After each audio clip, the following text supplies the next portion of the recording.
Okay, so today is January 12th. It's going to be sort of an abbreviated work session because two members of the town board are unable to be here. Diana Jutner and Ken Jones have previous commitments that they couldn't get out of. So the first thing we're going to talk about is the reassessment. Okay, so thank you for having me. I just wanted to bring you up to speed as to where we are at this point, the middle of January, and we are still working on the values for all of the properties in town. We're about 85% complete at this point, so we're moving forward. It's going okay. We are in the process of not only finalizing the values, we're also working on what I've mentioned in the past is a tax shift analysis to see what would happen with the taxes on both sides, both residential and commercial properties. So I've been out at many public meetings and to discuss this of late. A couple of the condo associations, I believe I was there last week, and one of the questions that has come up is the homestead, non-homestead. And while I feel that I've explained it enough times where I'm feeling people are understanding it, unfortunately, we're at a point right now where we cannot, well, it would be my recommendation to not make a decision at this point because we don't have the values yet. We don't have what the shifts would be. So we are working on that report as we speak, and it should be about a month before we get to those final numbers. So there is a process that takes place, and we're not inventing the wheel here, but there's a process that takes place that we follow. So, and again, like I said, we're about a month away from being able to have actual numbers on that. One of the things that I wanted to bring up this morning is about the homestead that we need to hold off on that for a moment, and then also the letters, the values will be coming out the first or second week in March. Every property owner in the town, no matter what type of property it is, will be receiving this letter. It's called a tax shift analysis, and the letter will show what your assessment was and your taxes were before the reassessment, and what your assessment is going to be and what your taxes are projected to be after the reassessment. That should come out the first or second week in March. I'm just asking you and the public to pay attention to that letter. What's going to happen once that letter is received is that property owners will have about a month and a half to contact Tyler Technologies to go through the informal process of an assessment review. If they have questions, if they're concerned about their values, things like that. Those informal meetings will be held here at Town Hall. So I'm just asking the public not to procrastinate. If they get the letter and they want that informal hearing, to just make that phone call. What's that letter going to look like? Is the return address a town, or is it Taylor return address? The letter, excellent question. The letter is going to say both Tyler Technologies. The letterhead is going to say On both the outside, Tyler. though. The letter will say Tyler Technologies and the town of Greenburgh. The letter envelope will say the town of Greenburgh. So I'm asking people, of all the meetings I've been to, please don't throw it out. It's coming from the town of Greenburgh. It's an official letter. I'm trying to get on there something to say reassessment information. So we're working on that as well, but it is definitely coming from the town of Greenburgh. There'll be a phone number on there to call Tyler Technologies to let them, to be able to speak with them either on the phone, come in for an actual meeting, whatever is going to be necessary. I wonder if there should be something a little bit more of a teaser where, instead of saying just reassessment information, you could say your new tax rate, information on your new tax rate, comparison with current, tax rate, because otherwise, that would, if it's on the outside of the envelope, we're going to open it up rather than just throw it out. Or tax rate information or something. Tax rate right. You don't want to be too, long on it. Well, is it going to say your tax rate, or is it going to give you your assessment? What's going to happen is it's going to give you your old assessment and what your taxes were and your new assessment and your projected taxes based on our last final budget, which is this year. Mm-hmm. So we don't know what's going to happen with our budgets going forward, so we just are going to take the new values and calculate it based on our 16 formal numbers. budget based on 16. What I want taxpayers to keep in mind is that while the values are coming out in March, of 2016, it will impact positively and negatively. It will impact the first impact will be April of 2017 tax budget. Can it say Powerball winner information?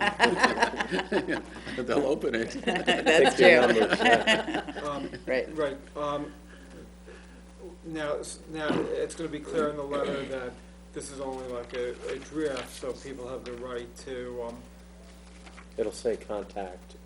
It will say that, well, let's just say this is a draft. If you have any questions, this is not final. it won't say draft, it will say preliminary values. That's the Preliminary wording. values. Right, If you believe that the values are wrong, contact Tyler. right, and, correct. And it will say, if you are comfortable with the values, then basically have a nice day. So what I want the taxpayers and what I've been out, I think I've been to about 55 public meetings. So it isn't like anybody shouldn't know that the reassessment's taking place. What I want people to be aware of is that letter with the new values coming out, if you feel, no matter what type of property it is, if you feel you can sell your property for that much money, then the value's good. It is what it is. So if that is off, then that's when people should contact. And even with questions, Tyler's been really, really receptive with regard to that. And my staff has been amazing. So I'm not saying that because I'm on TV, but they've been really good with answering questions and things like that as well. So. Okay. In terms of the homestead, one of the questions that I had, because I know it's an issue that people are, concerned about, we're seeing a lot of expansion, commercial expansion. How does that impact, if the town decided to go ahead with a homestead, and you're getting all these new major companies coming in and building, does that, which category would they fall into? Is that a factor that should be considered by the town board when we decide whether or not to go with the homestead or not? That's a very, very, very good question. And I'll give you the absolute abridged version of the homestead.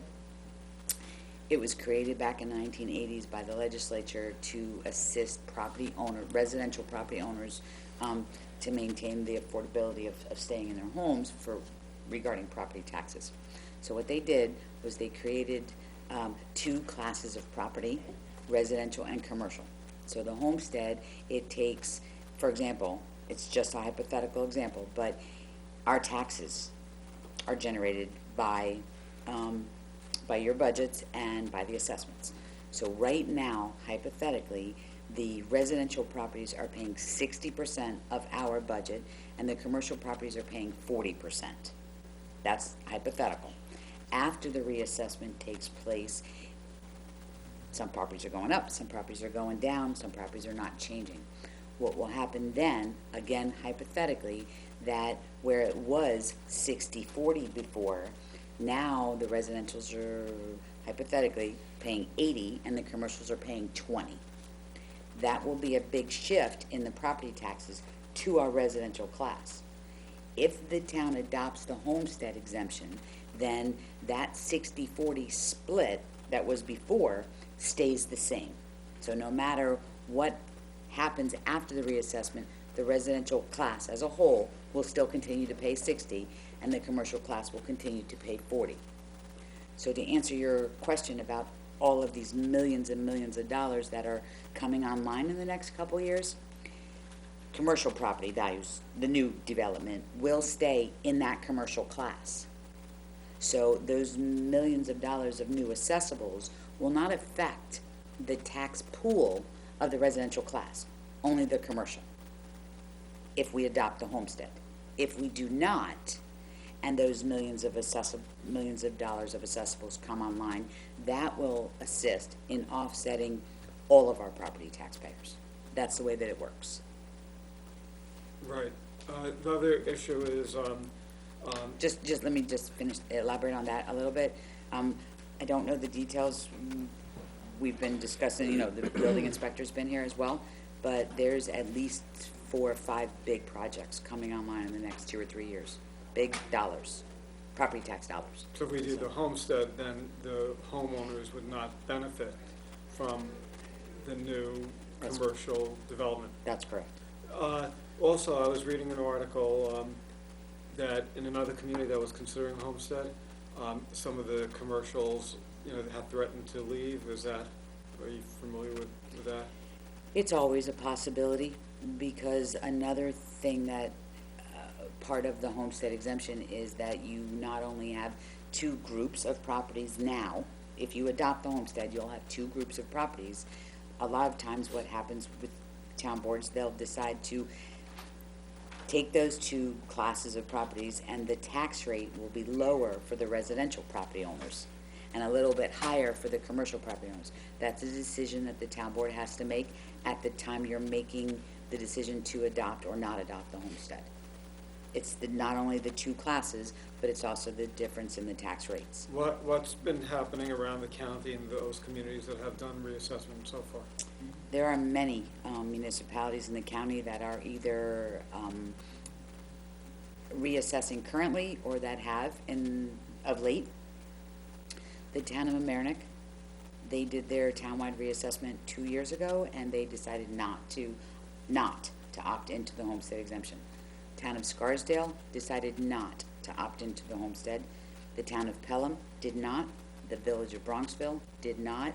The town of Rye initiated their reassessment project about 15 years ago, and they opted into the program because their shifts were going to be tremendous, and it's worked out well for them. So there are approximately 1,000 municipalities in New York State. Of the 1,000, about 80% reassess on a regular basis, and of that 80%, there are about 18 municipalities across the state of New York that have opted into this program.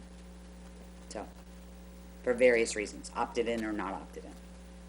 So, one of the other criteria in the process that we're reviewing is that once the town makes the decision to opt into the program or not, the option then goes on to the school districts.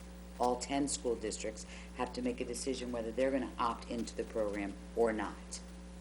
The two villages, Ardsley and Irvington, who have since adopted the town role, they also have to make a decision whether they're going to opt into the program or not. So the timing is very tight.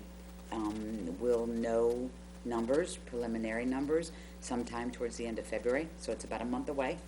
And the values will be coming out sometime in the first or second week in March. So there's a very tight window that everybody has to be at the table and making the decisions. So that's where we're at right now. I know I threw a lot at you, but this is the time that I'm throwing the ball. Do you know if the New York French City, time. I know some people who live in condos have expressed concern that they bought the condos with the expectation of paying a certain amount of taxes, and the homestead could drive especially some seniors out of their homes. Do you know if there's any proposals in Albany to create a separate class for condos rather than just commercial and residential? Has that been discussed? In New York State, there are two articles in the real property tax law. One is called Article 19. That's what we're dealing with right now, the homestead, non-homestead. There's two classes. If we adopt that, there will be two classes of property. In New York City, they fall under, they fall under Article 18, and there's 4 classes of property there. Very convoluted kind of methodology that they use, but they have 4 classes of property. It has, in fact, been discussed with the legislature to create 3 or 4 classes of property everywhere excluding New York City, to put the condominiums, cooperatives, and apartments in a separate class. It really hasn't made any headway at this point. But that would require state legislation rather than local legislation? Absolutely. Okay, that's basically all I have to. Does anybody else have any questions? Thank you. Okay. Just one more thing before I go. It's on an unfortunate note that I just wanted to let you know. I haven't had a chance to send out an email to town employees, but our longtime STAR coordinator, Leona Arabak, She passed away on Sunday, so, yeah, We need to put a moment of silence. yeah, I think so. Okay, Thank you. all right, thanks. Yeah, she was a Terrific person. lady. Oh, she was wonderful. nice, She yeah. took care of about 17,000 star recipients, so yeah, she did, was a great worker. Thanks. She was a star in more She ways was a than star one. in her star, yeah. Thank you.